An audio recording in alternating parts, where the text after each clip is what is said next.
اور رسول اللہ صلی اللہ علیہ وسلم کی سنت سے ہمیں ملتے ہیں، صحیح حدیث سے جن کا ثبوت ملتا ہے، تو اس کے بارے میں آپ تھوڑی سی وضاحت کیجئے، ماہ شعبان کی کیا اہمیت ہے؟ بہت شکریہ جناب پروفیسر شفیق الرحمان شاہین صاحب۔ الحمدللہ رب العالمین والعاقبۃ للمتقین والصلاۃ والسلام علی سید الانبیاء والمرسلین محمد وعلی آلہ وصحبہ ومن تبعہم بإحسان الی یوم الدین۔ اللہم صلی علی محمد وعلی آل محمد وبارک وسلم علیہ۔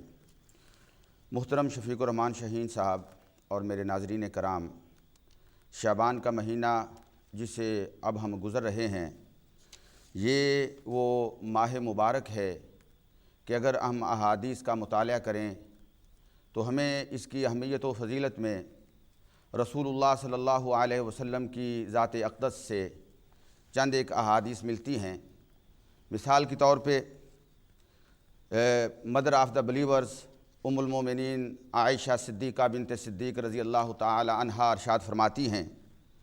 کہ نبی اکرم صلی اللہ علیہ وسلم کان احب الشہور الی رسول اللہ صلی اللہ علیہ وسلم ان یصومہ شعبان، کہ مہینوں میں سے سب سے زیادہ پسندیدہ مہینہ رسول اللہ صلی اللہ علیہ وسلم کی ذات کے لیے شعبان کا مہینہ ہوا کرتا تھا، جس میں رسول اللہ صلی اللہ علیہ وسلم کثرت سے روزہ رکھا کرتے تھے، اور پھر اس شعبان کے مہینے کے روزے رکھتے ہوئے اسے رمضان کے ساتھ ملا دیتے تھے۔ اور یہاں میں ایک بات کی طرف اشارہ کرنا ضروری سمجھتا ہوں کہ شعبان کے مہینے کے روزے یہ رمضان کی تیاری کے لیے نہیں رکھے جاتے تھے، بلکہ شعبان کے اندر رسول اللہ صلی اللہ علیہ وسلم کثرت کے ساتھ روزے رکھتے تھے۔ اور اس کی وضاحت جو ہے ایک اور حدیث جسے حضرت اسامہ بن زید رضی اللہ تعالی عنہ بیان کرتے ہیں، انہوں نے رسول اللہ صلی اللہ علیہ وسلم سے پوچھا کہ اللہ کے رسول، میں دیکھتا ہوں کہ آپ شعبان کے مہینے میں بہت زیادہ نفلی روزے رکھتے ہیں۔ تو نبی اکرم صلی اللہ علیہ وسلم نے ارشاد فرمایا کہ ہاں،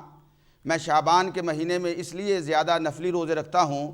کہ ترفع فیہ الاعمال الی رب العالمین، کہ اس مہینے میں بندوں کے عمل جو ہیں وہ اللہ رب العالمین کے سامنے پیش کیے جاتے ہیں، اور میں وَأَحَبُّ أَن يُرْفَعَ عَمَلِي إِلَى اللَّهِ، اور میں اس بات کو پسند کرتا ہوں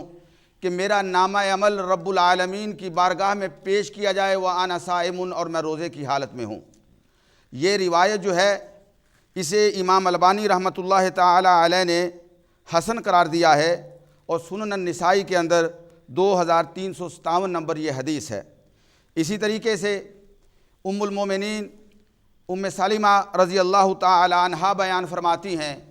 کہ رسول اکرم صلی اللہ علیہ وسلم کو میں نے دیکھا کہ یصوم شہرین متتابعین، کہ رسول اکرم صلی اللہ علیہ وسلم جو ہیں وہ متواتر لگاتار پے در پے 2 مہینوں کے روزے رکھتے، اور وہ 2 مہینے کون سے ہوا کرتے تھے؟ فرماتی ہیں کہ وہ رمضان اور شعبان کا مہینہ ہوا کرتا تھا، جس میں رسول اللہ صلی اللہ علیہ وسلم کثرت کے ساتھ روزے رکھتے۔ حضرت عائشہ رضی اللہ تعالی عنہ کی ایک اور روایت ہے جس میں حضرت عائشہ رضی اللہ تعالی عنہ ارشاد فرماتی ہیں کہ ما رأیت النبی صلی اللہ علیہ وسلم فی شہر اکثر صیاما منہ فی شعبان، کہ میں نے رسول اللہ صلی اللہ علیہ وسلم کو شعبان کے مہینے سے بڑھ کر زیادہ کسی مہینے میں روزے رکھتے ہوئے نہیں دیکھا۔ نبی اکرم صلی اللہ علیہ وسلم اس شعبان کے مہینے کا روزہ رکھا کرتے تھے، کان یصومہ الا قلیلا، اور بہت کم روزہ اس کا ترک کیا کرتے تھے، بلکہ بل کان یصومہ کلہ، بلکہ پورے کا پورا شعبان کا مہینہ روزہ رکھا کرتے تھے۔ اور یہ وہ روایات ہیں جو جو جامع ترمذی کے اندر، سنن ابی داود کے اندر، اور محدث عصر امام البانی رحمۃ اللہ تعالی علیہ نے ان کو صحیح قرار دیا ہے۔ ماشاءاللہ شعبان کے حوالے سے حفص صاحب، آپ کی ماشاءاللہ گفتگو سے ہمیں پہلی بات تو یہ علم ہو رہی ہے کہ ماہ شعبان جو ہے اس کی سب سے بڑی اہمیت اور اس کی فضیلت یہ ہے کہ اس پورے مہینہ کے اندر رسول اللہ صلی اللہ علیہ وسلم کثرت کے ساتھ روزہ رکھا کرتے تھے، اور کسی ایک دن کو آپ مخصوص بھی نہیں کرتے تھے۔ اور پھر جیسے کہ آپ نے حضرت انس رضی اللہ عنہ، حضرت اسامہ بن زید رضی اللہ عنہ کی احادیث مبارکہ پیش کی کہ نبی صلی اللہ علیہ وسلم کہتے ہیں میں پسند کرتا ہوں کہ اس مہینہ میں زیادہ سے زیادہ روزے رکھوں۔ اب یہاں پہ ایک دوسرا سوال بھی آتا ہے کہ جب پورے مہینہ کے اندر ہی روزے رکھنے جتنے زیادہ سے زیادہ آپ رکھ سکیں وہ ہمارے لیے افضل ہیں، ہمارے لیے اہم ہے، اور نبی صلی اللہ علیہ وسلم کی یہ سنت ہے اور آپ کا یہ عمل ہمیں ملتا ہے، لیکن کسی ایک خاص دن کو جیسے نصف شعبان کے روزے کو مخصوص کر دیا جاتا ہے، تو کیا مخصوص کرنا بھی نبی صلی اللہ علیہ وسلم سے ثابت ہے؟ جی شفیق الرحمان شاہین صاحب، آپ نے بہت اچھا پوائنٹ اٹھایا ہے۔ ہمارے ہاں مسلمانوں میں چند ایک راتیں ہیں جن کے بارے میں بہت زیادہ اہتمام کیا جاتا ہے اور بیان کیا جاتا ہے، اور اکثر وہ جو چیزیں بیان کی جاتی ہیں وہ یا تو سندن بہت زیادہ کمزور اور ویک ہوتی ہیں یا بلکہ بہت زیادہ من گھڑت ہوتی ہیں، اور ان میں سے یہ لیلۃ نصف شعبان بھی ہے۔ نبی اکرم صلی اللہ علیہ وسلم نے اس مہینے میں کثرت کے ساتھ روزے رکھے ہیں، اور کسی خاص دن کو آپ نے خاص اسپیشل نہیں کیا، عام کسی ایک دن کو اسپیشل نہیں کیا، اور اس رات میں رسول اللہ صلی اللہ علیہ وسلم نے عبادت بھی کی ہے، اور کسی خاص رات کو آپ نے اسپیشل نہیں کیا۔ تو لیلۃ نصف شعبان یعنی شعبان کی 15ویں رات کو خاص کر لینا اور اس رات کی عبادت کرنا اور اس کے دوسرے دن روزہ رکھنا، یہ رسول اللہ صلی اللہ علیہ وسلم سے ثابت نہیں ہے، اور نہ رسول اللہ صلی اللہ علیہ وسلم نے اس کا اہتمام کیا ہے، بلکہ جیسے میں نے صحیح حدیث میں ذکر کیا ہے کہ اللہ کے پیغمبر صلی اللہ علیہ وسلم تھرو آؤٹ پورا مہینہ کثرت سے روزہ رکھا کرتے تھے، اور پورے مہینے کے اندر جو رسول اللہ صلی اللہ علیہ وسلم کا قیام معمول تھا وہ رسول اللہ صلی اللہ علیہ وسلم رات کا قیام فرمایا کرتے تھے، رات کی عبادت فرمایا کرتے تھے۔ آپ کی گفتگو کیونکہ آپ نے پہلے رمضان کے سے پہلے کیونکہ یہ مہینہ ہے تو شعبان کے مہینہ کے اندر کثرت سے روزے رکھنا یہ رسول اللہ صلی اللہ علیہ وسلم کی سنت ہے۔ ابھی روزے کے حوالے سے گفتگو کر رہے تھے، اس کے بعد ہم دوسرے اسی شعبان کے حوالے سے دوسرے سوال کی طرف آئیں گے، اور میں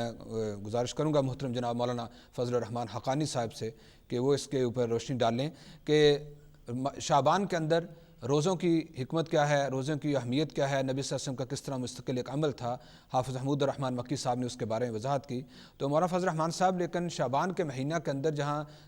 دن کے اوقات میں روزوں کے بارے میں آتا ہے، وہاں مسلمانوں کی ایک بڑی تعداد جو ہے خاص علاقوں کے اندر یہ نصف شعبان یعنی کہ شبرات کے نام سے ایک عمل جو ہے اس کو بہت زیادہ اختیار کیا جاتا ہے، اور آج کا میڈیا کے دور کے اندر تو اس کو بہت زیادہ ہی ہائی لائٹ کیا جاتا ہے، اور اس کے اندر بے شمار ایسے امور کیے جاتے ہیں جو میں عمومی طور پر نبی صلی اللہ علیہ وسلم کے زمانہ مقدسہ میں یا صحابہ کرام کے عمل سے نہیں ملتے۔ تو یہ شبرات کیا چیز ہے، اس برات کا کیا مطلب ہے، کیا یہ الفاظ احادیث مصطفیٰ صلی اللہ علیہ وسلم کے آتے ہیں یا نہیں آتے؟ آپ اس کے بارے میں تھوڑی سی وضاحت کیجیے، اس کے بعد اسی رات ہی کے حوالے سے ہم دوسرے سوال کی طرف آئیں گے۔ بسم اللہ والحمد للہ والصلاة والسلام علی رسول اللہ وعلی آلہ واصحابہ اجمعین۔ شفیق الرحمان شاہین بھائی، آپ کا بہت شکریہ کہ آپ نے اتنے اچھے پروگرام میں مجھے دعوت دی ہے، اور ماشاءاللہ بڑا اچھا سوال ہے، اور ہمارے بہت سارے مسلمانوں کو اس سوال کے جواب کی ضرورت بھی ہے۔ تو شب برات یہ 2 لفظوں کا مجموعہ ہے، اس کا ایک لفظ فارسی زبان کا ہے اور دوسرا اس کا لفظ خالص عربی ہے۔ شب رات کو کہتے ہیں فارسی زبان میں، اور برات یہ خالص عربی کا لفظ ہے۔ اس کا معنی بیزارگی کا ہوتا ہے، لا تعلقی کا ہوتا ہے، اور نفرت کے معنی میں آتا ہے۔ اور حیران کن یہ بات ہے کہ قرآن مجید میں اس رات کے حوالے سے، یہ جو رات جسے ہمیں شب برات کا نام دیتے ہیں، نہ ہی قرآن مجید میں اس کا یہ نام ملتا ہے، اور نہ ہی حدیث کی کسی کتاب میں یہ اس کا نام ملتا ہے۔ تو البتہ یہ نام جو ہے یہ شیعہ کتب میں آیا ہے، اور تحفۃ العوام شیعہ کی بڑی معروف کتاب ہے، اس کے اندر اس کا نام برات، وہ کہتے ہیں کہ یہ شب برات ہے، اور اس کا وہ جو سیاق و سباق یا پس منظر بتلاتے ہیں وہ یہ ہے کہ اس دن جو ان کا 12واں امام ہے اس کی پیدائش ہوئی ہے، جو 255 میں، وہ کہتے ہیں کہ 15 شعبان کو ان کی پیدائش ہوئی ہے۔ اس لحاظ سے وہ چونکہ ان کا عقیدہ یہ ہے کہ وہ صحابہ کرام سے برات کا اظہار کرتے ہیں، تو اس لیے وہ یہ نام انہوں نے یہ رکھا ہوا ہے شب برات۔ البتہ کتب حدیث میں کہیں بھی یہ نام نہیں ملتا ہے۔ اور دوسری آپ کو حیران کن یہ بات بتلاؤں کہ لفظ برات قرآن مجید میں استعمال ہوا ہے، لیکن اس رات کے لیے نہیں، کبھی بھی یہ اچھے معنوں کے لیے استعمال نہیں ہوا ہے۔ ہمیشہ نفرت کے معنوں میں اور بیزارگی کے معنی میں اور لا تعلقی کے معنی میں استعمال ہوا ہے۔ سورۃ برات ہے قرآن مجید میں، اللہ تعالیٰ نے فرمایا کہ براۃ من اللہ و رسولہ، یعنی اللہ تعالیٰ بیزار ہے، اللہ تعالیٰ لا تعلق ہیں، اس کے رسول لا تعلق ہیں مشرکین سے۔ اسی طرح اللہ تعالیٰ نے فرمایا کہ ان اللہ بری من المشرکین و رسولہ، کہ اللہ تعالیٰ بری ہے، یعنی اس کا کوئی تعلق نہیں ہے، لا تعلق ہے ان مشرکین کے اعمال سے۔ اسی طرح نبی اکرم صلی اللہ علیہ وسلم نے بھی بہت سارے مواقع پر اپنے آپ کو بری کیا کہ یہ کام جو کرتا ہے میں اس سے بری ہوں۔ تو برات کا لفظ کبھی بھی اچھے معنوں میں استعمال نہیں ہوا ہے۔ تو آپ اس سے اندازہ لگا سکتے ہیں کہ جس کی ترکیب، جس جملے کی ترکیب ہی غلط ہے، اس کا ہمارے دین سے کیا تعلق ہوگا۔ تو یہ شب برات، اس کو لوگ مختلف اور نام بھی دیتے ہیں، اور اسی طرح اس کو بعض لیلۃ المبارکہ بھی کہتے ہیں، حالانکہ سورہ الدخان میں جو یہ بات کہی گئی ہے۔ مولانا فضل الرحمان صاحب، ہم انشاءاللہ یہ لیلۃ المبارک کے حوالے سے ہم آپ سے گفتگو کریں گے۔ اب آپ کی گفتگو سے پہلی بات ہمیں یہ علم ہو رہی ہے کہ یہ شب برات کا جو لفظ عمومی طور پہ استعمال کیا جاتا ہے، قرآن و سنت کے اندر اس لفظ کا کوئی ہمیں ثبوت نہیں ملتا۔ شب برات کا جو لفظ ہے، جو فارسی کا لفظ ہے یا دوسری زبانوں کے الفاظ ہیں، لیکن اس کے ساتھ ساتھ یہ بھی ہے کہ جو برات کا لفظ ہے یہ بھی کہیں اچھے معنوں کے اندر استعمال نہیں ہوا۔ اب یہاں پہ ایک دوسرا سوال بھی آتا ہے کہ عمومی طور پر ہمارے جو مسلمان بھائی اس عمل کو اختیار کرتے ہیں تو وہ یہ کہتے ہیں کہ یہ لیلۃ المبارکہ بھی ہے۔ تو اب قرآن کریم کے اندر اگر شب برات کا لفظ نہیں آیا تو لیلہ مبارکہ، برکت و رات کا لفظ تو آیا ہے، تو یہ لیلۃ المبارکہ کا لفظ قرآن میں کہاں آیا، کس مقصد کے لیے آیا، کیا اس رات کے لیے آیا؟ آپ ذرا، کیونکہ آپ صرفی اور دوسرے نحوی علوم کے بھی ماہر ہیں اور کتب حدیث کا بھی مطالعہ آپ نے اچھا کیا ہوا ہے، تو اس حوالے سے بتا دیجئے لیلۃ المبارکہ کا کیا مطلب ہے اور قرآن و سنت میں یہ کس مقصد کے لیے ذکر ہوا ہے؟ بہت شکریہ شفیق الرحمان شاہین بھائی۔ تھوڑا سا تدبر کرنے سے یہ مسئلہ بالکل سمجھ آ جاتا ہے۔ جہاں اللہ تبارک و تعالیٰ نے قرآن مجید میں لیلۃ المبارکہ کا ذکر کیا ہے، وہاں اس سے پہلے اللہ تعالیٰ نے فرمایا کہ انا انزلناہ، کہ ہم نے اس قرآن مجید کو اس رات جو مبارک رات ہے اس میں اتارا ہے۔ اور ایک عام سادہ سا مسلمان وہ بھی یہ جانتا ہے کہ قرآن مجید کا نزول ماہ رمضان میں ہوا ہے، اور ماہ رمضان کی وہ مقدس رات جس کو دوسری جگہ اللہ تعالیٰ نے لیلۃ القدر کہا ہے۔ اللہ تعالیٰ نے فرمایا کہ انا انزلناہ فی لیلۃ القدر وما ادراک ما لیلۃ القدر لیلۃ القدر خیر من الف شہر، کہ جو 1000 مہینوں سے بہتر ہے، اس کا اللہ تعالیٰ نے دوسری جگہ لیلۃ القدر کا نام دیا ہے۔ تو لیلۃ المبارکہ اور لیلۃ القدر اصل میں یہ رات ایک ہی ہے، اس کے مختلف نام ہیں۔ اور آپ دیکھیں کہ سورہ الدخان میں جہاں اس لیلۃ المبارکہ کا ذکر کیا گیا ہے، وہاں اس میں یہ ساتھ ذکر ہے کہ انا انزلناہ، کہ ہم نے اس یعنی قرآن مجید کو اتارا ہے۔ تو یہ فضیلت جو ہے اصل میں لیلۃ القدر کی ہے۔ اور ایک چیز کے بہت سارے نام ہوتے ہیں، اور عربی کا ایک مقولہ ہے کہ کثرت الاسماء تدل علی فضیلتہ، کہ جس کے نام زیادہ ہوتے ہیں اس کی فضیلت بھی اتنی ہوتی ہے۔ تو جس طرح یعنی قرآن مجید کے کئی نام ہیں، الفرقان اس کا نام ہے، الکتاب اس کا نام ہے، سورہ الفاتحہ کے بہت سارے نام ہیں، اللہ تعالیٰ کے اپنے بہت سارے اچھے اچھے نام ہیں، وَلِلَّهِ الْأَسْمَاءُ الْحُسْنَىٰ فَادْعُوهُ بِهَا۔ تو جس کے جتنے اچھے نام ہوتے ہیں اس کی اتنی زیادہ فضیلت ہوتی ہے۔ تو لیلۃ المبارکہ یا لیلۃ القدر یہ سارے ایک ہی رات کے مختلف نام ہیں جو اللہ تعالیٰ نے اور رسول اللہ صلی اللہ علیہ وسلم نے قرآن مجید میں یا اور آپ نے نبی صاحب نے اپنے فرامین میں ان کو ذکر کیا ہے۔ ماشاءاللہ محترم مولانا فضل الرحمان حقانی صاحب، آپ نے شب برات اور لیلۃ المبارکہ ان کے حوالے سے بڑی اچھی گفتگو کی، اور یقینی طور پر ہمارے ناظرین اس بات کو سمجھ گئے ہوں گے کہ قرآن کریم کے اندر جو لیلۃ المبارکہ کا جو لفظ استعمال ہوا ہے یہ حقیقت میں لیلۃ القدر کے لیے ہے، کہ وہ رات جب اللہ رب العالمین نے قرآن کریم کو محمد مصطفیٰ صلی اللہ علیہ وسلم کے اوپر اس امت کی اصلاح اور اس امت کی رہنمائی کے لیے ایک دستور بنا کے وہ نازل کیا۔ اب یہاں پہ ایک اور چیز بھی ہمارے سامنے آتی ہے کہ جب لوگ شب برات مناتے ہیں تو شب برات کے موقع پر یا نصف شعبان کی اس رات کو خاص طور پر یہ عقیدہ رکھا جاتا ہے عبادت کے حوالے سے۔ ویسے تو ہر رات ہی عبادت کی ہے، نبی صلی اللہ علیہ وسلم ہمیشہ رات کے وقت نوافل پڑھا کرتے تھے، قیام اللیل کیا کرتے تھے، اللہ کے پیارے حبیب صلی اللہ علیہ وسلم رات کے آخری پہر اٹھ کے اللہ سے مغفرت کی دعائیں کرتے، قبرستان کی زیارت کو بھی بعض دفعہ جاتے۔ تو لیکن میں آؤں گا محترم حافظ حمود الرحمان مکی صاحب کی طرف، کہ اس رات کو خاص کر کے یہ عقیدہ رکھنا یا یہ تصور رکھ کے عبادت کرنا کہ اس رات کو ہی رب العالمین خاص طور پر بندوں کی مغفرت کرتے ہیں اور اسی لیے رات کی یہ بیداری کا خاص طور پر اہتمام کیا جاتا ہے، اس بارے میں احادیث مصطفیٰ صلی اللہ علیہ وسلم ہماری کیا رہنمائی کرتی ہیں؟ بہت شکریہ جناب پروفیسر شفیق الرحمان شاہین صاحب۔ لیلۃ نصف شعبان، شعبان کی 15ویں رات جو ہے، اس کے بارے میں جیسے میں نے پہلے عرض کیا ہے کہ بہت زیادہ مشہور کر دیا گیا ہے اور بہت کچھ بیان کیا جاتا ہے، عام محفلوں کے اندر، مجالس کے اندر، اور اخبارات کی زینت بنتا ہے، اور زیادہ تر جو بیان کیا جاتا ہے اس کی بنیاد موضوع اور من گڑت احادیث اور حکایات کے اوپر ہوتی ہے کہ دین اسلام کے اندر اور شریعت مصطفیٰ کے اندر اس کی کوئی اصل ہمیں نہیں ملتی۔ بہت زیادہ احادیث کے مطالعے کے بعد جو ہمیں چیز ملتی ہے، شیخ البانی رحمۃ اللہ تعالی علیہ نے اس حدیث کو صحیح کہا ہے، وہ لیلۃ نصف شعبان کے بارے میں کہ نبی اکرم صلی اللہ علیہ وسلم نے ارشاد فرمایا کہ یطلع اللہ تبارک و تعالی الی خلقہ لیلۃ نصف من شعبان فیغفر لجمیع خلقہ الا لمشرک او مشاہن، کہ اللہ رب العزت لیلۃ نصف شعبان یعنی شعبان کی 15ویں رات کو اپنی مخلوق کی طرف رحمت کی نظر سے توجہ فرماتے ہیں، اور اللہ پاک اپنی ساری مخلوق کو معاف فرما دیتے ہیں، اور معافی سے محروم صرف 2 قسم کے لوگ رہ جاتے ہیں، لمشرکن، ایک وہ جو اللہ کے ساتھ شرک کرنے والا ہے، او مشاہن، یا دوسرا وہ شخص جس نے اپنے دل کے اندر کینہ بھر رکھا ہے، کینہ پرور ہے، اپنے کسی دوسرے مسلمان بھائی کے بارے میں نفرت، بغض اور عداوت کے جذبات اس نے اپنے دل کے اندر جو ہیں وہ آباد کر رکھے ہیں، وہ اللہ کی اس مغفرت سے محروم رہتا ہے۔ اور یہ روایت جو ہے یہ طبرانی کے اندر، ابن حبان اور بہقی کے اندر، اور امام البانی رحمۃ اللہ تعالی علیہ نے اس کے بارے میں سلسلۃ الاحادیث الصحیحہ کے اندر لکھا ہے کہ اس تمام طرق کا مطالعہ کرنے کے بعد ہم یہ بات کہتے ہیں کہ یہ حدیث جو ہے یہ سندن صحیح ہے اور اس کی صحت کے اندر کوئی شک و شبہ نہیں ہے۔ اسی طرح ایک اور روایت جو لیلۃ نصف شعبان کے بارے میں صحیح ہے، وہ ہے نبی اکرم صلی اللہ علیہ وسلم کا فرمان۔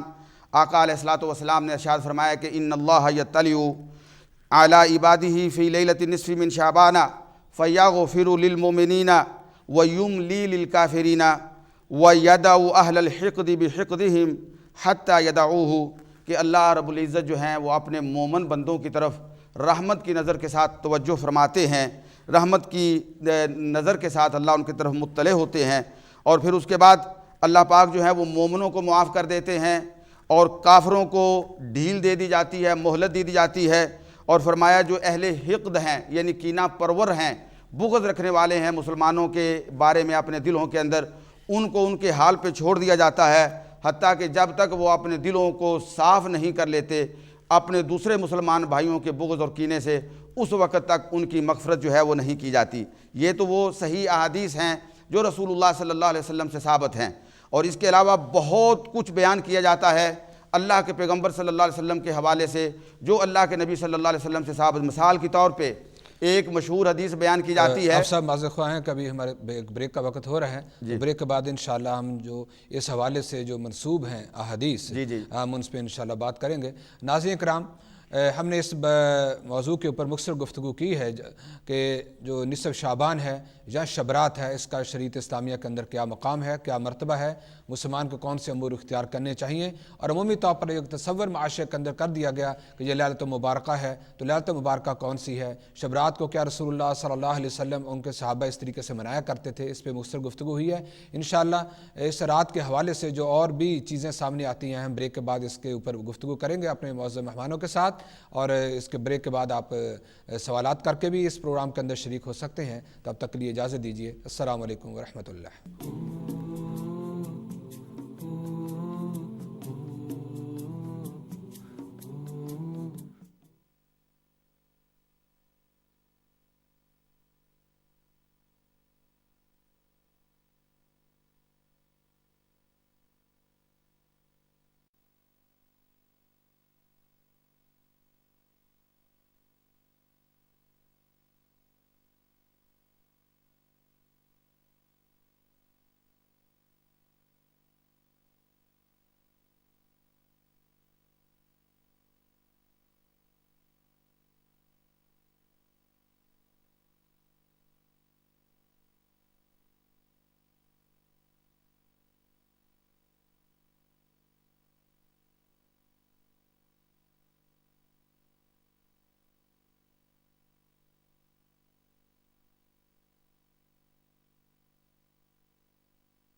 السلام علیکم ورحمۃ اللہ وبرکاتہ۔ معزز ناظرین اکرام، بریک سے پہلے ہم گفتگو کر رہے تھے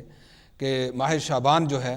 ایک ایسا مہینہ ہے جس کے اندر زیادہ سے زیادہ نفلی روزوں کا اہتمام کیا جائے، کیونکہ یہی چیز رسول اللہ صلی اللہ علیہ وسلم سے ہمیں ملتی ہے صحیح احادیث کی روشنی میں۔ لیکن آج ہم دیکھتے ہیں کہ شب رات کے نام لے کے بے شمار ایسے اعمال کیے جاتے ہیں، وہ خواہ وہ لائٹنگ کے ذریعے ہو، خواہ وہ رات کی عبادت کے ذریعے ہو، دن کا روزہ کے ذریعے ہو، اور دوسرے مختلف قسم کے تصورات جو اس رات کے حوالے سے مسلمان رکھتے ہیں اور اس کے اوپر ان کو پھر اختیار کیا جاتا ہے۔ ہم اپنے معزز مہمانوں سے اسی حوالے سے گفتگو کریں گے۔ محترم حافظ حمود الرحمن مکی صاحب میرے ساتھ موجود ہیں۔ حافظ صاحب، ایک عام طور پر جو ایک حدیث مبارکہ یہ پیش کی جاتی ہے کہ جب نصف شعبان کی شب ہو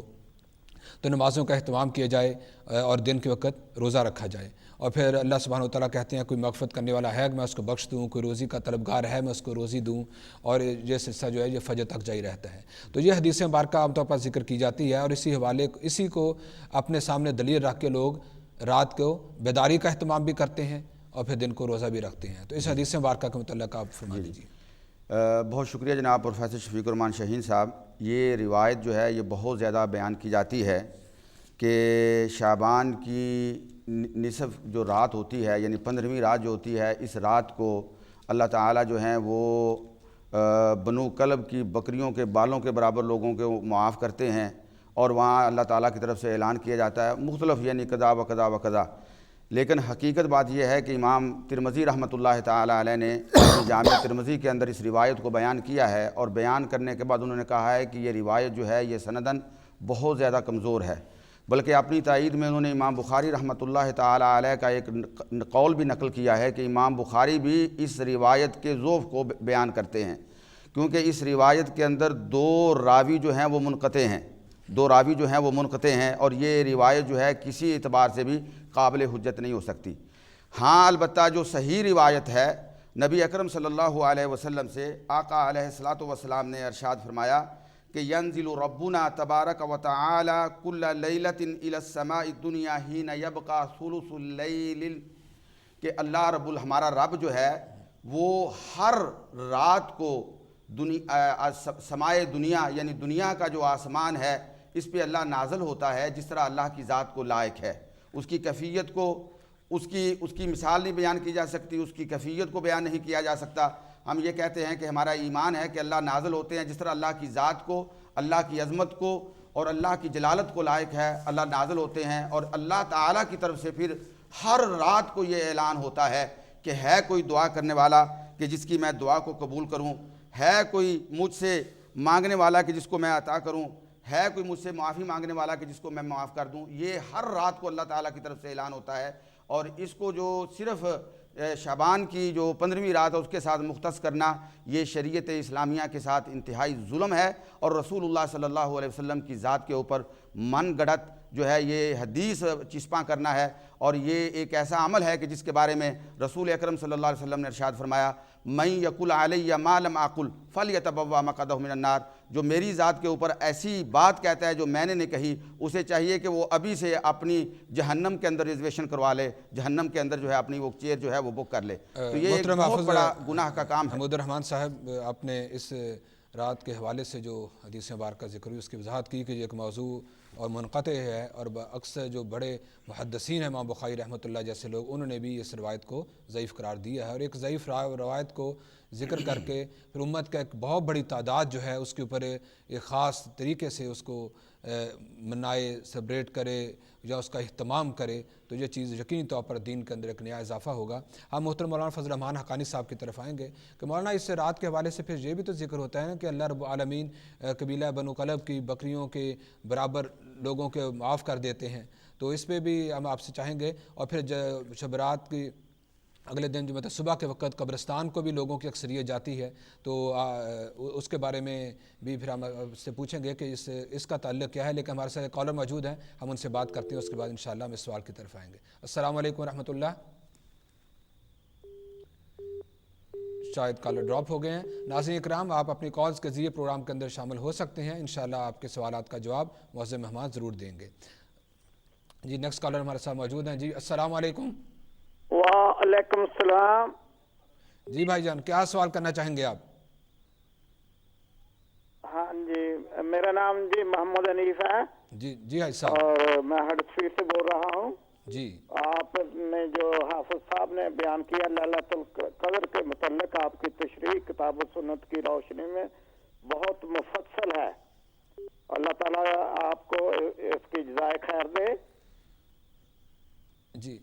جی نیکسٹ کالر ہیں حاج صاحب. آپ بہت شکریہ آپ نے کال کیا اور آپ کے اچھے جذبات وہ ہم تک پہنچے. اگلے کالر موجود ہیں. جی دوسرے کالر بھی ڈراپ ہو گئے ہیں. جی محترم مولانا فضل الرحمان حقانی صاحب، اللہ تعالیٰ نصف شعبان کی جو شب دنیاوی اسماں پہ نازل ہوتے ہیں قبیلہ بنو کلب کی بکریوں کے بالوں کی تعداد سے زیادہ مغفرت کر دیتے ہیں، اور پھر لوگوں کی اکثریت جو ہے اس حدیث کو لے کے وہ قبرستان بھی جاتی ہے. تو اس کے حوالے سے آپ کیا کہیں گے؟ بہت شکریہ شفیق الرحمان شاہین بھائی. اس بارے میں جتنی بھی احادیث ہیں ان میں شدید ضعف پایا جاتا ہے اور بعض اس کی سندیں موضوع اور من گھڑت حد تک ہیں. تو اس حوالے سے کوئی بھی صحیح حدیث ہمیں کتب حدیث میں نہیں ملتی ہے. دوسرا جو آپ نے یہ پوچھا ہے کہ اس صبح کو لوگ قبرستان کی زیارت کے لیے جاتے ہیں تو کیا یہ نبی علیہ الصلوۃ والسلام کی تعلیم ہے؟ ایسا ہرگز نہیں ہے. نبی اکرم صلی اللہ علیہ وسلم کی کوئی ایسی نہ تعلیم ہے نہ آپ کا عمل ہے. البتہ ایک موقع پر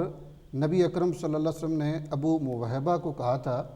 کہ مجھے اللہ تعالیٰ نے کہا ہے کہ آپ جنت البقیع میں جائیں اور ان کے لیے دعائے مغفرت کریں. اور کتب احادیث میں اس کی وضاحت ہے کہ وہ نبی اکرم صلی اللہ علیہ وسلم کے آخری ایام کا واقعہ ہے اور نبی اکرم صلی اللہ علیہ وسلم کی وفات ربیع الاول میں ہوئی ہے. تو یہ واقعہ یہ بہت پہلے بھی کیا جائے تو یہ سفر میں ہے، یعنی یہ شعبان سے اس کا کوئی تعلق نہیں ہے. ہمارے ساتھ کالر موجود ہیں، ان سے بات کرتے ہیں. جی السلام علیکم. وعلیکم السلام ورحمۃ اللہ وبرکاتہ. مولانا صاحب میری طرف سے آپ کے دونوں مہمانوں کی خدمت میں بھی السلام علیکم ورحمۃ اللہ وبرکاتہ. وعلیکم السلام ورحمۃ اللہ. مولانا صاحب میں اور آپ اپنے گھر میں کسی کو بھی اگر کوئی آئے تو اس کو شور مچانے کی اجازت ہم نہیں دیتے. مساجد اللہ کا گھر ہے اور مساجد کے اندر یہ گلے پھاڑ پھاڑ کر چیخیں مار مار کر یہ جو نعرے بازی ہوتی ہے کیا یہ اللہ کے گھر کے آداب کے خلاف نہیں ہے؟ اس کے اوپر ذرا روشنی ڈالیں. جزاکم اللہ خیرا والسلام علیکم ورحمۃ اللہ. جزاک اللہ. بہت شکریہ بھائی. تو محترم مولانا فضل الرحمان حقانی صاحب، میں نے آپ سے جو سوال پوچھا ہے وہ اس حوالے سے بھی ہے کہ عائشہ صدیقہ رضی اللہ عنہا کے حوالے سے بھی ایک حدیث مبارکہ پیش کی جاتی ہے کہ جس میں یہ ذکر کیا گیا کہ عائشہ صدیقہ فرماتی ہیں کہ رات کے وقت نبی صلی اللہ علیہ وسلم جنت البقیع گئے اور شہداء کے لیے وہاں پہ آپ صلی اللہ علیہ وسلم مغفرت کی دعا کی. تو اس حوالے سے کیا یہ جو واقعہ ہے یہ نصف شعبان کی اس شب کے متعلق ہے یا کہ عام جنرل ایک بات ہوئی تھی؟ بہت شکریہ شفیق الرحمان شاہین بھائی. قبرستان کی زیارت کرنا مسنون ہے. نبی علیہ الصلوۃ والسلام نے اس کی بڑی ترغیب دی ہے کہ اس کے ذریعے سے موت یاد ہوتی ہے اور بندے کو اپنی آخرت اور بندے کا جو وہ مرحلہ ہے وہ اس کے لیے تیاری کا ایک سبب اور ذریعہ بنتا ہے اور بندہ کوشش کرتا ہے کہ میں بھی اچھے اعمال کروں کیونکہ میرا بھی اصل مکان یہی ہے. تو قبرستان کی زیارت کرنا یہ پسندیدہ عمل ہے. البتہ اس کو کسی خاص دن کے لیے خاص کرنا یا کسی خاص رات کے لیے خاص کرنا اور پھر ایک مخصوص انداز میں اس کی طرف جانا یہ دلیل کا متقاضی ہے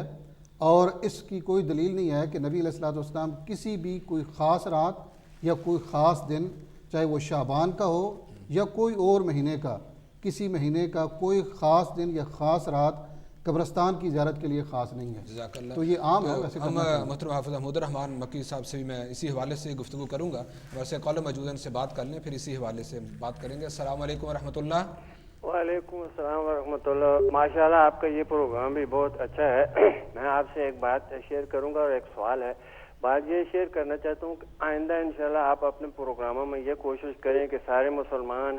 ایک ہی دن روزہ رکھیں اور آئندہ ایک ہی دن عید کریں. ہم ساؤتھ ویلز میں کارڈف میں ہوتا ہوں, ایک ہی دن روزہ رکھتے ہیں, ہم کسی کو دوسرے دن نہیں بیٹھنے دیتے. ہمارے پاس شرعی ثبوت ہیں. تو یہ آپ کے پاس بھی ہیں, آپ عالم دین ہیں, تو ہم آپ کی اس میں مدد کرتے ہیں. تو آپ کوشش کریں کہ ایک مولوی صاحب سے میری بات ہوئی تو بڑے غصے ہو گئے کہ آپ کے پاس کیا دلیل ہے؟ تو میں ٹی وی پہ دلیل دیتا ہوں کہ مشکات شریف کی جلد نمبر 2 میں 52 صفحے پہ حضور پاک صلی اللہ علیہ وسلم کے فرمان پڑھیں کہ جب بادل ہوں اور چاند نظر آنے کی کوئی گنجائش نہ ہو تو آپ کسی نزدیک ملک سے گواہی لے کے عید کریں، روزہ کریں. تو یہاں سے میں یہاں اس ثبوت کے تحت میں کسی کو دوسرے دن عید یا روزہ آئندہ نہیں کرنے دوں گا. میرا نام سجاد خان ہے اور میں کارڈ میں رہتا ہوں. میں پھر یہ بات حکومت تک پہنچا کے بھی اس عالم دین کے خلاف کارروائی کرنے کا بندوبست بھی کر سکتا ہوں. تو آپ کو میری طرف سے بہت سلام. آپ کا پروگرام بہت اچھا ہوتا ہے. خدا حافظ. بہت شکریہ بھائی جان، یہ آپ کی ذاتی رائے تھی تو بہت شکریہ آپ کا. تو محترم حافظ حمود الرحمان مکی صاحب ہمارے ساتھ کال اور مقابلے موجود ہیں. آپ پھر آتے ہیں آپ کی طرف. السلام علیکم ورحمۃ اللہ.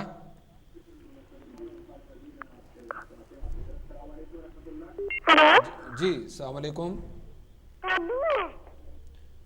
السلام علیکم ورحمۃ اللہ وبرکاتہ. جی نیکسٹ کالر موجود ہیں. السلام علیکم ورحمۃ اللہ. جی آواز بہت مدھم ہے. حمود الرحمان صاحب آپ سے ایک طرف ہم آئیں گے کہ یہ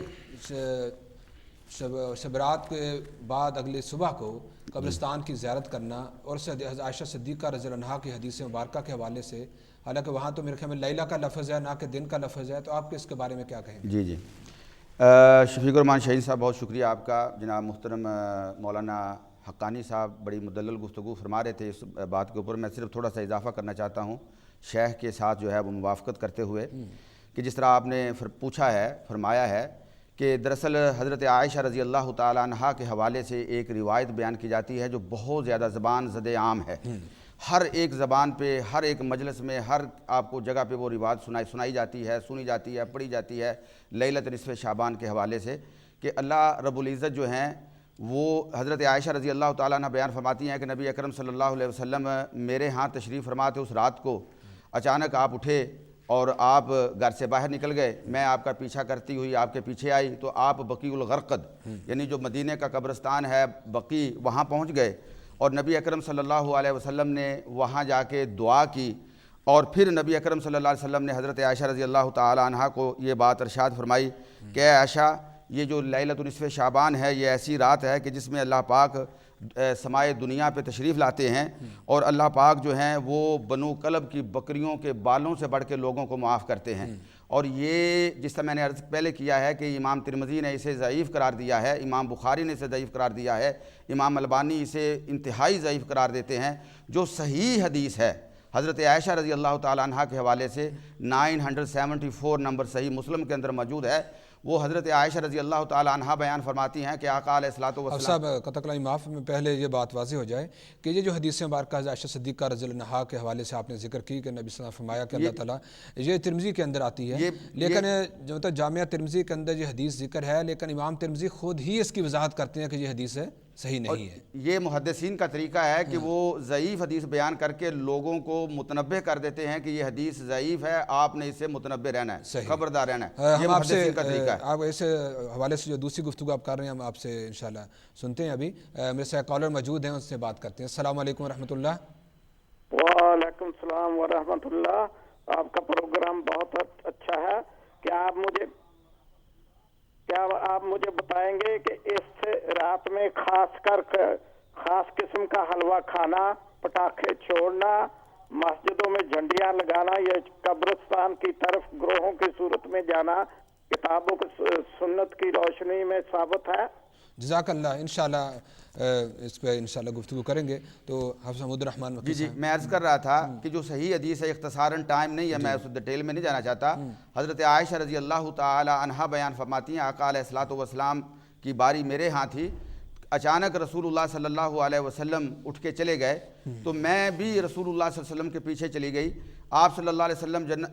بقیع میں پہنچتے ہیں، بقیع الغرقد میں، اور وہاں جا کے رسول اللہ صلی اللہ علیہ وسلم دعا کرتے ہیں اور میں اللہ کے پیغمبر صلی اللہ علیہ وسلم سے پہلے چلتی ہوئی واپس آ جاتی ہوں. اگر آقا علیہ الصلوۃ والسلام آہستہ چلتے ہیں تو میں آہستہ چلتی ہوں، اگر تیز چلتے ہیں تو میں تیز چلتی ہوں، اگر دوڑتے ہیں تو میں دوڑتی ہوں. حتیٰ کہ جب میں آ کے اپنے بستر پہ لیٹتی ہوں تو نبی اکرم صلی اللہ علیہ وسلم میرے پاس آتے ہیں، پوچھتے ہیں عائشہ کیا بات ہے کہ آپ کو سانس چڑھا ہوا ہے؟ میری اور آپ کی ماں اور سارے مومنوں کی ماں حضرت عائشہ رضی اللہ تعالی عنہا خاموش رہتی ہیں۔ نبی اکرم صلی اللہ علیہ وسلم فرماتے ہیں عائشہ تم مجھے بتاؤ گی کہ میرا علیم الخبیر میرا اللہ مجھے اس بات کی خبر دے کہ تمہیں کیوں سانس چڑھا ہوا ہے۔ تو حضرت عائشہ نے پورا واقعہ بیان کیا تو نبی اکرم صلی اللہ علیہ وسلم نے ارشاد فرمایا عائشہ اذننتی ان یحیف اللہ علیک ورسولہ، تم نے یہ خیال کیا تھا کہ اللہ اور اللہ کا رسول تیرے ساتھ ظلم کرتا، یعنی تیرے باری کے ہوتے ہوئے اللہ کے نبی کسی اور دوسرے گھر میں چلے جاتے۔ تو حضرت عائشہ نے کہا کہ یہاں میں نے سوچا کہ اللہ سے کوئی بات چھپائی نہیں جا سکتی۔ تو اس موقع پہ نبی اکرم صلی اللہ علیہ وسلم نے جو بات ارشاد فرمائی وہ یہ تھی کہ آقا علیہ الصلوۃ والسلام نے ارشاد فرمایا کہ اللہ رب العزت جو ہیں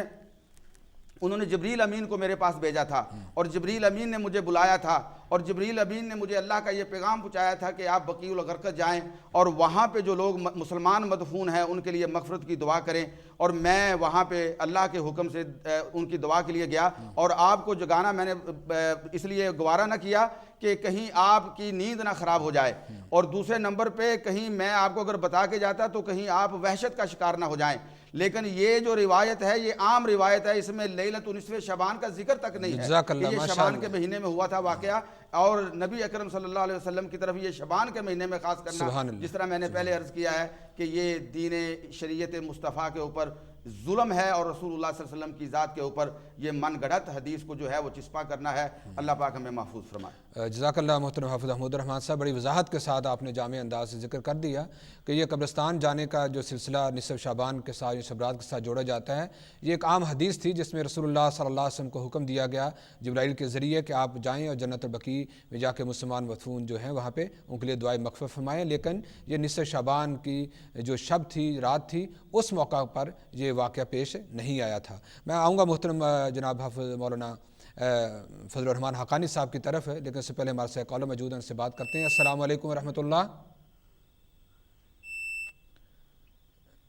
شاید کالر ڈراپ ہو گئے ہیں۔ محترم مولانا فضل الرحمان حقانی صاحب، اس رات کے حوالے سے جہاں مختلف قسم کی عبادات کیے جاتے ہیں وہاں یہ بھی کہا جاتا ہے کہ خاص قسم کے کچھ کھانے بھی تیار کیے جائیں، خاص قسم کا حلوہ تیار کیا جائے اور پھر مساجد کے اندر خاص طریقے سے عبادات اختیار کی جائیں، تو کیا نصف شعبان کی اس رات کو اس طریقے سے یہ چیزیں کرنا، کیا نبی صلی اللہ علیہ وسلم کے زمانے میں ایسا کوئی واقعہ ہوا یا صحابہ نے کوئی ایسا عمل اختیار کیا؟ بہت شکریہ شفیق الرحمان شاہین بھائی۔ یہ ساری جو چیزیں ہیں یہ اس رات کی خرافات میں شمار ہوتی ہیں، بدعات میں یہ شمار ہوتی ہیں کہ لوگوں کو ترغیب دینا کہ اس رات کو یا اس دن کو آپ زیادہ سے زیادہ کھانا پکائیں، حلوہ پکائیں، اور جتنا آپ زیادہ پکائیں گے اتنا آپ کو اللہ زیادہ دے گا۔ یہ ساری باتیں من گھڑت ہیں۔ اللہ تعالیٰ نے قرآن مجید میں اسراف اور تبذیر سے منع کیا ہے کہ مومن لوگ جو ہیں وہ اسراف سے کام نہیں لیتے، فضول خرچی نہیں کرتے، بلکہ فضول خرچی کرنے والوں کو تو ایک جگہ پر اللہ تعالیٰ نے فرمایا کہ ان المبذرین کانوا اخوان الشیاطین، وہ تو شیاطین کے بھائی ہیں۔ تو کسی بھی اعتبار سے مسلمان کو حد سے تجاوز نہیں کرنا چاہیے، کھانے پینے کی چیزوں میں بھی، باقی معاملات میں بھی۔ تو خصوصاً حلوے کے حوالے سے جو بات کی جاتی ہے یہ صرف حلوہ خور لوگوں کا کام ہے، ورنہ شریعت کے اندر نبی علیہ الصلوۃ والسلام کی کوئی ایسی تعلیم نہیں ملتی، کوئی ایسی حدیث نہیں ملتی کہ آپ نے ترغیب دی ہو کہ حلوہ پکاؤ اس رات کو، یا آپ نے حلوہ کھایا ہو، یا خاص طور پر اس کو کوئی ثواب اس کو بنایا ہو۔ اور کچھ لوگ یہ کہتے ہیں کہ نبی علیہ الصلوۃ والسلام کے جب دندان مبارک شہید ہوئے تھے تو اس وجہ سے آپ نے حلوہ کھایا، تو اس لیے ہم حلوہ کھاتے ہیں، حالانکہ وہ جنگ احد کا واقعہ ہے اور سارے جانتے ہیں کہ جنگ احد تو شوال کے مہینے میں ہوئی ہے، شعبان سے اس کو اور 15 شعبان سے اس کا تو بالکل تعلق نہیں ہے۔ اور بعض کام تو ایسے کیے جاتے ہیں کہ بندہ حیران رہتا ہے کہ کیا یہ مسلمان آدمی دین سمجھ کر یہ کرتا ہے؟ لائٹنگ کرنا، جناب علی پٹاخے چلانا، اور جناب علی وہ آگ کو روشن کرنا، آتش بازی کرنا، اور یہ چراغاں کرنا، یہ ساری باتیں یہ اصل میں اسلام کے اندر آپ اگر دیکھیں تو ضرورت سے زائد لائٹنگ کرنا یا چراغاں کرنا یا روشنی کرنا یہ اسلام نے اس کو پسند ہی نہیں کیا ہے، یہ بھی اسراف میں آتا ہے۔ صحیح بات ہے محترم فضل الرحمان حقانی صاحب، بہت اہم آپ نے گفتگو کی کہ یہ بہت سارے جو ایسے کام شبرات کے حوالے سے کی جاتی ہیں یہ اسراف کے اندر آتے ہیں، فضول خرچی کے اندر آتے ہیں، جس سے مسلمان کو منع کیا گیا۔ اب میں حافظ محمود الرحمان مکی صاحب کی طرف آؤں گا کہ حافظ صاحب جو لائٹنگ وغیرہ کا بہت زیادہ آج کل اہتمام ہمیں نظر آ رہا ہے کہ مساجد کے اندر باہر اندر بہت زیادہ لائٹنگ کی جاتی ہے، اور دیے بھی پہلے زمانے میں کچھ دیے جلائے جاتے تھے، اب کیونکہ نئے ماڈرن دور آ گیا، کئی قسم کے ہمیں کمکمیں اور دوسری چیزیں ملتی ہیں، تو شریعت اسلامیہ اس کے بارے میں مساجد کے اندر بہت زیادہ لائٹنگ کرنا، مساجد کے اندر بہت زیادہ رنگ کرنا، کلرنگ کرنا اور اس قسم کے ہائی لائٹ کرنی چیزیں، اور میڈیا کے اندر تو ہمیں نئی نئی چیزیں نظر آ رہی ہیں، تو شریعت اس کے بارے میں کیا رہنمائی ہے؟ بہت شکریہ جناب شفیق الرحمان شاہین صاحب۔ دراصل جیسے میرے ساتھ بڑے فاضل مہمان بیٹھے ہوئے ہیں، فضل الرحمان حقانی صاحب، اور جو وہ مسئلے کی تہ تک پہنچتے ہیں، تو میں بھی اس بارے میں یہ عرض کرنا چاہتا ہوں کہ دراصل یہ لائٹنگ کے پیچھے ایک ذہن ہے، ایک اس کے پیچھے گروہ ہے۔ 5ویں صدی ہجری میں تاریخ کی کتابوں میں آپ دیکھیں کچھ آتش پرست مسلمان ہوئے تھے، اور وہ مجبوراً مسلمان ہوئے، اور وہ آتش پرستی کو بھی چھوڑنا نہیں چاہتے تھے۔ تو انہوں نے کیا کیا؟ انہوں نے شعبان کی 15ویں رات کو اپنے آگے آگ کے الاؤ جلا لیے، اور انہوں نے مسلمانوں کو دکھانے کے لیے نماز پڑھنا شروع کر دی، حالانکہ ان کے دل میں یہ خیال تھا کہ ہم اس آگ کی پرستش کر رہے ہیں۔ تو بات یہ ہے کہ صنم کو بھی راضی کر رہے تھے اور خدا کو بھی راضی کرنے کی کوشش کر رہے تھے، اور ہم مسلمان جو ہیں وہ مکھی پہ مکھی مارتے ہیں، کبھی تحقیق کرنے کی ہم نے جو ہے وہ تکلف سے کام نہیں لیا، ہم اسی چیز کو جو ہے وہ فالو کرتے ہوئے چلے آ رہے ہیں۔ اصل میں بات یہ ہے کہ جیسے آپ نے شروع میں فرمایا تھا کہ لَقَدْ كَانَ لَكُمْ فِي رَسُولِ اللَّهِ أُسْوَةٌ حَسَنَةٌ، ہم عبادات کے اندر اللہ کے رسول صلی اللہ علیہ وسلم کی ذات کو اپنے لیے ماڈل قرار دیتے، اپنے لیے نمونہ بناتے، اور آپ کے بعد صحابہ کرام کے اعمال کو اپنے لیے عبادات کے اندر اختیار کرتے۔ تو لیکن ہم ایسے معاملات میں اوروں کی طرف دیکھتے ہیں۔ یہ لائٹنگ آپ یہاں دیکھ لیں کہ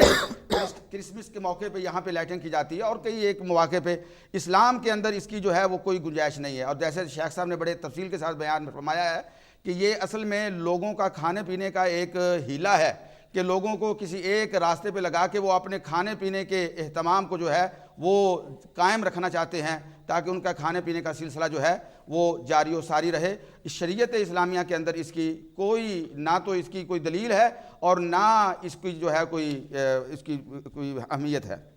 محترم جناب حافظ محمود الرحمان مکی صاحب، بہت شکریہ آپ کا، بہت شکریہ محترم جناب مولانا فضل الرحمان حقانی صاحب آپ کا۔ ناظرین اکرام، آج کے پروگرام کے اندر ہم نے یہ بات آپ کے سامنے رکھنے کی کوشش کی ہے کہ شعبان کا پورا مہینہ یہ روزوں کا مہینہ ہے، یعنی کہ اس میں نبی صلی اللہ علیہ وسلم کثرت کے ساتھ نفلی روزے رکھا کرتے تھے، اور اس کے علاوہ کسی ایک دن کو خاص مخصوص کر لینا روزے کے لیے، یا کسی ایک رات کو خاص مخصوص کر لینا عبادت کے لیے، یہ ہمیں نبی صلی اللہ علیہ وسلم کے صحیح فرامین میں سے نہیں ملتا۔ آپ کے خود زمانہ مقدسہ کے اندر اس قسم کے اہتمام کے ساتھ ان چیزوں کو کبھی نہیں کیا گیا۔ صحابہ کرام رضوان اللہ علیہ اجمعین اور اہل بیت اطہار کے دور کے اندر بھی ایسی باتوں کا ہمیں کوئی ثبوت نہیں ملتا۔ تو اس لیے ہمیں کوشش کرنی چاہیے کہ شعبان کے مہینے کے اندر زیادہ سے زیادہ نفلی روزے رکھے جائیں، اور یہی چیز ہمیں شریعت مصطفیٰ صلی اللہ علیہ وسلم سے ملتی ہے۔ انشاءاللہ اگلے پروگرام کے اندر اگلا جو ہمارا پروگرام بڑا خاص ہوگا اس حوالے سے کہ برطانیہ کے مختلف مساجد سے اس پروگرام کے اندر بچے شریک ہوں گے، کیونکہ جہاں ہم بڑوں کے لیے پروگرام کرتے ہیں وہاں ہم یہ بھی چاہتے ہیں کہ ہماری نوجوان نسل جو یہاں پہ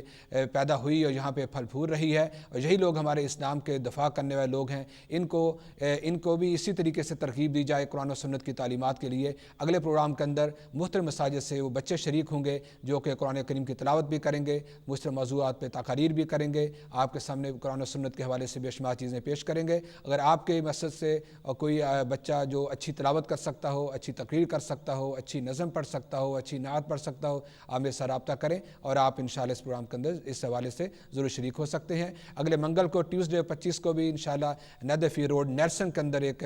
دینی مجلس کا اہتمام کیا گیا ہے، جس میں پاکستان سے آئے ہوئے معزز مہمان صاحبزادہ موت سے ملائی ظہیر و خطاب کریں گے۔ شاہ نواز صاحب اور عبدالرحمان نذیر کی زیر سرپرستی پروگرام ہو رہا ہے، تو اس علاقے کے لوگوں سے بھی گزارش ہے وہاں پہ تشریف لے جائیں۔ آج پروگرام کا اختتام کرتے ہیں۔ السلام علیکم ورحمۃ اللہ وبرکاتہ۔